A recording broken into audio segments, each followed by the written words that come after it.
আসসালামু আলাইকুম। আবৃত্তি করছি বিশ্বকবি রবীন্দ্রনাথ ঠাকুর রচিত মাঝি কবিতাটি।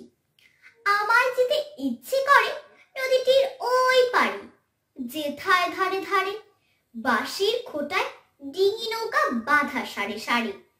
কৃষানেরা পার হয়ে যায় লাঙল কাঁধে ফেলে, জাল টেনে নেয় জেলে, গরু মহিষ সাত্রে নিয়ে যায় রাখালের ছেড়ে।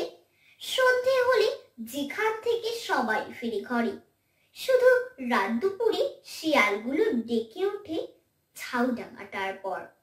মা, যদি হও রাজি, বড় হলে আমি হব খেয়া ঘাটের মাঝি।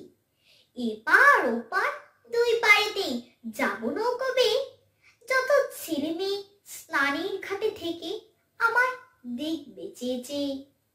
সন্ধে হলে কতদিন মা দাঁড়িয়ে ছাদের কোণে, দেখছি এক মনে চাঁদের আলো লুটিয়ে পড়ে সাদা কাশের বনে।